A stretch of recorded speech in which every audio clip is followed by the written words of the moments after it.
Alright, for today's video, iko-kumpirma lang ho natin yung tungkol sa Zamboanga City, Davao, vice versa, no?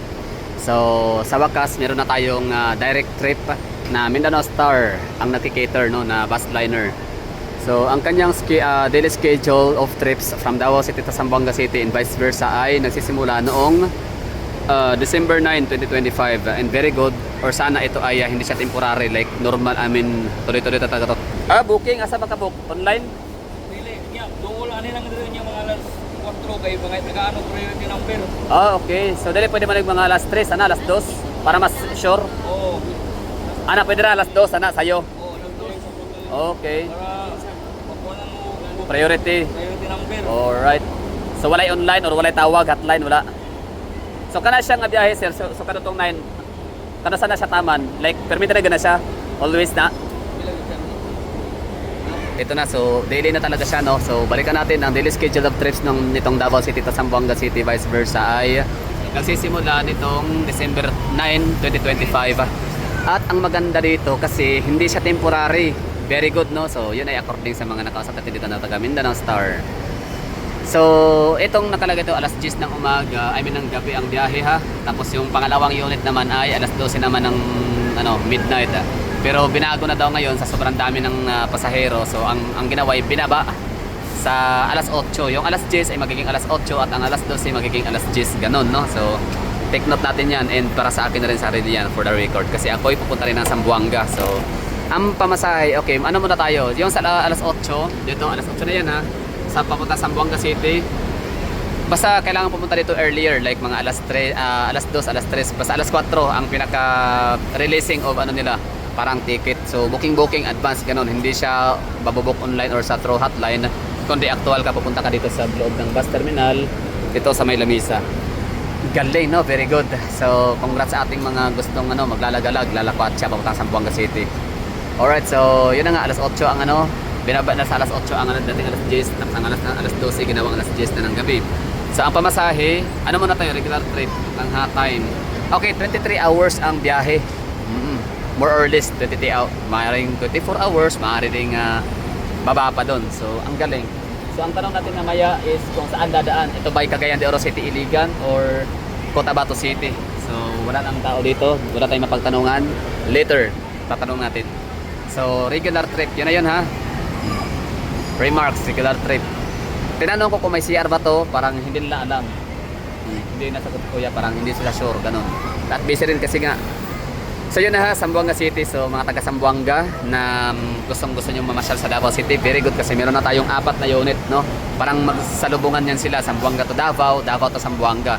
And of course, huwag nyo na akong tanungin kung ano yung oras trip pa Zamboanga to Davao kasi hirap ko makuha yung information dito sa mga nagtatrabaho dito sa Mindanao Star, gawa nung busy nga sila, no?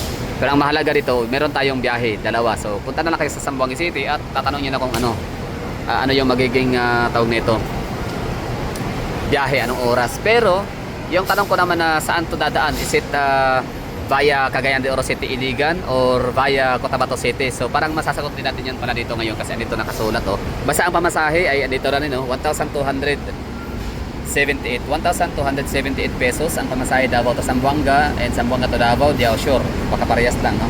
Vice versa nga, di ba?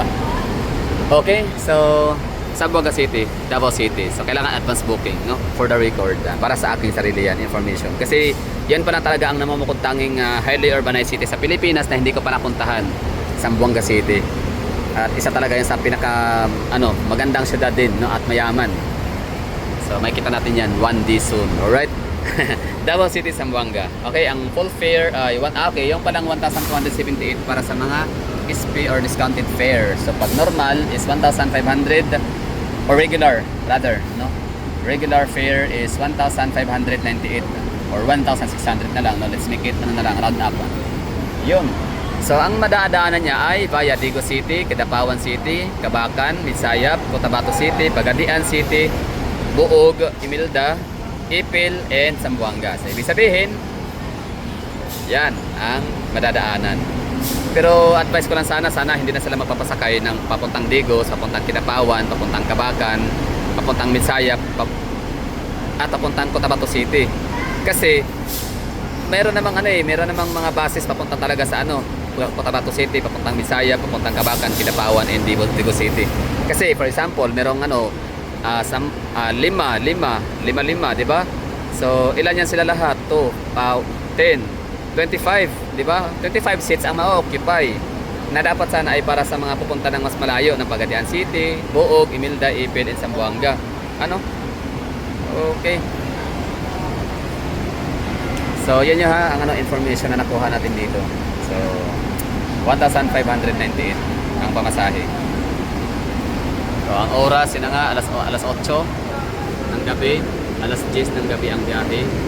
Tapos, via Cotabato City. Tapos, Pagadian na, Buog, Imelda. Yun, exciting. Nice one. Parang nangangati na yung aking mga galang paa.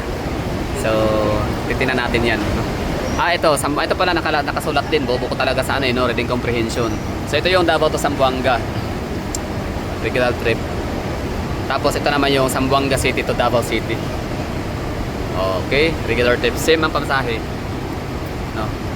So, yun, tinanong ko kasi napakahalaga ho nun na malaman kung ang bus ba na sasakyan na yan papuntang Zamboanga City since napakalayo kasi 23 hours ang biyahe. So, tinanong ko kung mayroon man CR. So, wala daw. Normal, regular bus lang daw. Gaya niya, no? Mindanao Star, ito, regular bus. So, hindi siya luxury bus. So, ibig sabihin ho niyan, ang mangyari dyan ay 5 stop daw. From Davao City, papuntang Cotabato City ay 5 stop. So, totoo, sadya nga naman talaga ito. First stop, Digo City. Second stop is Kidapawan City. Third stop is Cabacan City. Hindi pa Cabacan ang North Cotabato, no? So, fourth stop ay Midsayap. Okay? Sayang, hindi ko siya makita kasi gabi siya, no? Hindi ko pa napuntahan to hindi ko pa to nababaan. Eto, napuntahan ko na to, sarap. Diyan ako nakatikim ng napakasarap na pastil sa Cabacan. Tsaka kape, native. Diba? Kidapawan, Cabacan, Bisaya. So, Cotabato City. So, 5 stop nga, no? So, right after makalagpasan ng Cotabato City, yung magiging magiging dropping ay tag na. So, parang regular trip na siya. So, parang siyang warik-warik, no? So, bababa kung saan nila gusto, hihinto kung saan nila gusto, parang ganun. So, kaya yon nagiging 23 hours. So, that's the reason bakit 23 hours ang kanyang itatagal dahil sa pagkalagpas ng Cotabato City, tagod-tagod na, tagtag na. Kalat-kalat. Basta lang, para na siyang regular trip nga siya. Hindi na siya yung may bilang-bilang sa stops. Ganon, no? So, yun, pamasahe, papuntang Dicos, 125, papuntang Kidapawan City to 263, 341 naman for Cabacan, 444 for Midsayap, Cotabato City for 550, 958 naman sa Pagadian.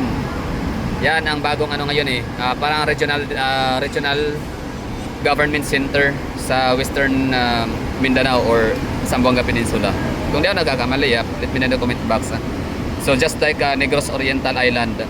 Negros Island region. So, yung dati ay kasama ang Negros Island kasi sa sa Western Visayas. So, ang kaya pinaka-regional ay ang Iloilo City. Ngayon ay nagkaroon na sila ng panibagong rehiyon. So, ang magiging regional government center ng rehiyon ng NIR ay nasa Dumaguete. So, parang parang just like Pagadian, bagong nila destination. Yun lang, malaking syudad yan. And Buog, yan So, 1,400. So, okay ako sa 1,598 na pamasahe papuntang Zamboanga City. So, ibig sabihin, ang layo pala nito, just like Tacloban. Tama, parehas lang. Halos magkaparehas lang. Kasi ang Tacloban, 22 hours pagkakalang ko.